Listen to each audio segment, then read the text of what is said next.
안녕하세요. 돌쇠뉴스 시작합니다. 오늘 일본판 중앙일보 기사인데요.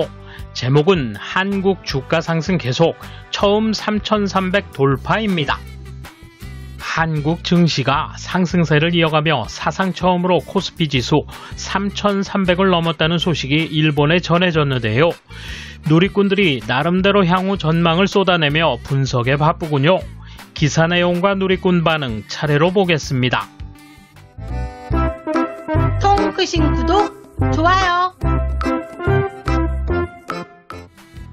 3,302.84 역대 처음으로 3,300선을 돌파한 25일 코스피 지수 종가다. 코스피 상승세가 거침이 없다.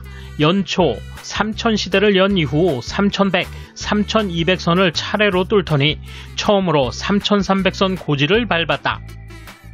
6개월 사이 300포인트 10% 뛴 셈이다. 3,300선 문을 연 건 외국인과 기관이다. 이날 외국인과 기관의 쌍끌이 매수가 지수를 이끌었다. 반면 그동안 지수를 지탱했던 개인은 8,190억 원어치 순매도했다. 시가총액 상위 종목에는 SK하이닉스가 2% 가까이 올랐다. LG화학을 비롯해 삼성전자, 현대차 등은 소폭 올랐다. 이날 기관과 외국인 자금이 대형 정보기술 IT 업종에 몰린 영향이다. 현재 코스피의 상승 동력은 미국발 훈풍이다. 현지 시간 24일 조 바이든 미국 대통령이 취임 후 역점을 둔 인프라 투자 계획에 상원 의원들이 합의했다는 소식이 코스피 상승세에 불을 지폈다.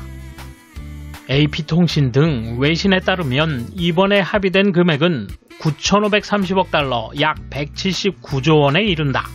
각국의 경기가 회복되는 움직임 속에 돈이 풀린다는 소식으로 위험자산 선호 심리가 되살아난 것이다. 박석현 KTB 투자증권 투자전략팀장은 또 하루 전날 미국 연방준비제도 FED가 선제적 금리 인상은 없을 것이라며 완화적 기조를 유지할 것으로 재확인하면서 경제 불확실성이 사라진 영향도 크다고 분석했다. 코스피 오름세는 하반기까지 이어질까? 상당수 증권가는 장밋빛 전망이다.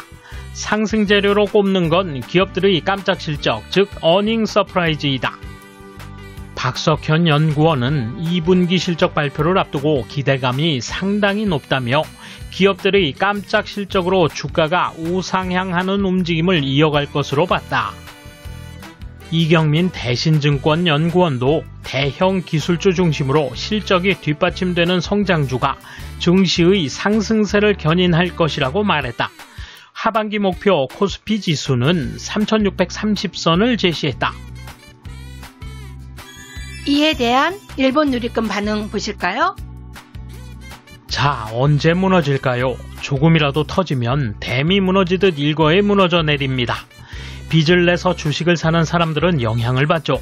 다만 이 시기에 이르러서도 징용이니 위안분이 우길기니 일본의 트집을 잡아왔습니다. 그러므로 일본 정부는 일체의 원조 없이 냉혹하게 관망하고 무시하지 않으면 안 됩니다. 친한 친중 의원들이 쓸데없는 짓을 하면 국민의 반격으로 다음 선거에서는 이기기 어렵다는 것을 명심하기 바랍니다. 그리고 정부도 최소한 현재의 태세를 유지하지 않으면 마찬가지로 지지율이 떨어진다는 걸 염두에 두어야 합니다. 친한 친중 야당 등 정당들의 지지율이 그것을 말해줍니다. 자, 설레는 마음으로 뉴스를 보도록 합시다. 경제를 잘 모르지만 보기에는 거품이 아닐까 합니다. 그것도 상당히 부풀어 오른 거품은 반드시 빠집니다. 그렇게 되면 기축통화가 아닌 원화는 어떻게 될까요? 기대됩니다. 이 나라의 투기열은 상당히 높아서 앞으로 당분간은 오를 겁니다. 그냥 떨어지기 시작하면 아주 짧은 시간에 떨어지죠. 역시 멋진 나라네요. 벌써부터 거품이 붕괴됐다며 야유받은 일본은 이런 호황 국가와는 관계가 없으니까요. 혹시 책임을 미루는 일이 일어날지도 모르겠네요. 산이 높으면 골은 깊다. 올라가다 다가올 그날을 기다립시다. 외국과 기관이 쓸어담고 개인들이 팔고 있다니 꽤 재미있는 전개다.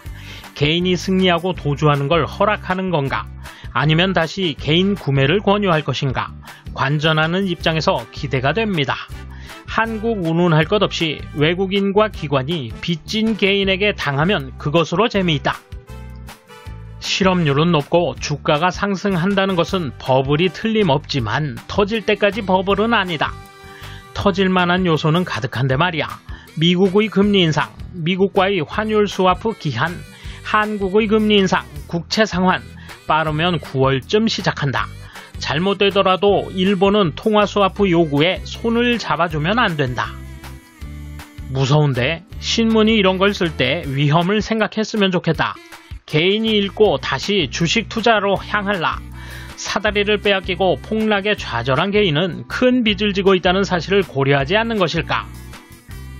세계적인 인플레 경향에 따라 미국은 재정 지출을 늘리기보다 금리 인상을 우선해야 하는데 현재는 정반대의 정책을 쓰고 있다. 교과서적으로 말해 이 상황이라면 인플레이션은 가속된다. 이건 큰 리스크다. 금리 상승으로 돌아섰을 때 금융기관이 취약하고 거품 상태에서 마이너 통화인 한국이 정말 감당할 수 있는지 냉정한 대응이 필요하다. 본래 한국신문이 써야 할 것은 이런 것이라고 생각한다. 산업과 고용이 제대로 작동하지 않는데 주가만 상승한다. 자금의 흐름은 어떨까? 거의 국내 기업 간 거래나 한국인만의 투자로 상승하는 거라면 코로나로 갈 곳 잃은 자금이 유입됐을 뿐이다. 실제 기업 활동의 결과는 아니니 반년도 못 가겠다고 봐야 한다. 아직도 공매도는 전면 해금하지 않았는가? 가상통화에 투기하기는 어려워지는 것 같고 주식에 자금이 들어오고 있는 것 아닐까?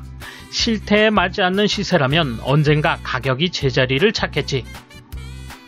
미국이 금리를 올리면 급락할 거야. 외자가 일제히 자금을 빨아들여 급락에 박차를 가할 거라고 생각한다. 한국의 주가 상승은 기업 성적이 아닌 투자 붐에 따른 머니게임이다. 게임이기에 조금만 떨어지면 모두가 이익을 실현하기 위해 마구 팔아치운다. 난장판의 반복이다. 과연 그런 상황이 계속된다면 한국 경제는 지탱할 수 있을까? 실경제와 어울리지 않는 주가는 아마 거품일 거예요. 거품이 꺼질 때는 아무도 몰라요. 터지고 나서 몇 년 후에 그때 거품이 꺼졌었구나 라는 걸 정확히 알 수 있어요. 저는 그때가 너무 기대돼요. 공매도 규제를 엄격히 하니 이따금 개입되는 불건전한 시장인걸. 그야 뭐 순매수로 오르는 거지만 이제 지뢰를 밟고 움직일 수 없는 것과 같이 계속 밟을 수밖에 없어. 발을 떼면 폭사가 기다리고 있습니다. 돌쇠 한마디. 자기네 상황이랑 한국 상황을 혼동하는 댓글들이 눈에 띄는군요. 오직 한국 경제가 시종 위태롭다 폄훼하고 호황이 이어질까 두려울 뿐이죠. 감사합니다. 돌쇠 물러갑니다. 이번 소식은 여기까지입니다. 시청해주셔서 감사합니다. 돌쇠처럼 우직하게, 마님처럼 화끈하게.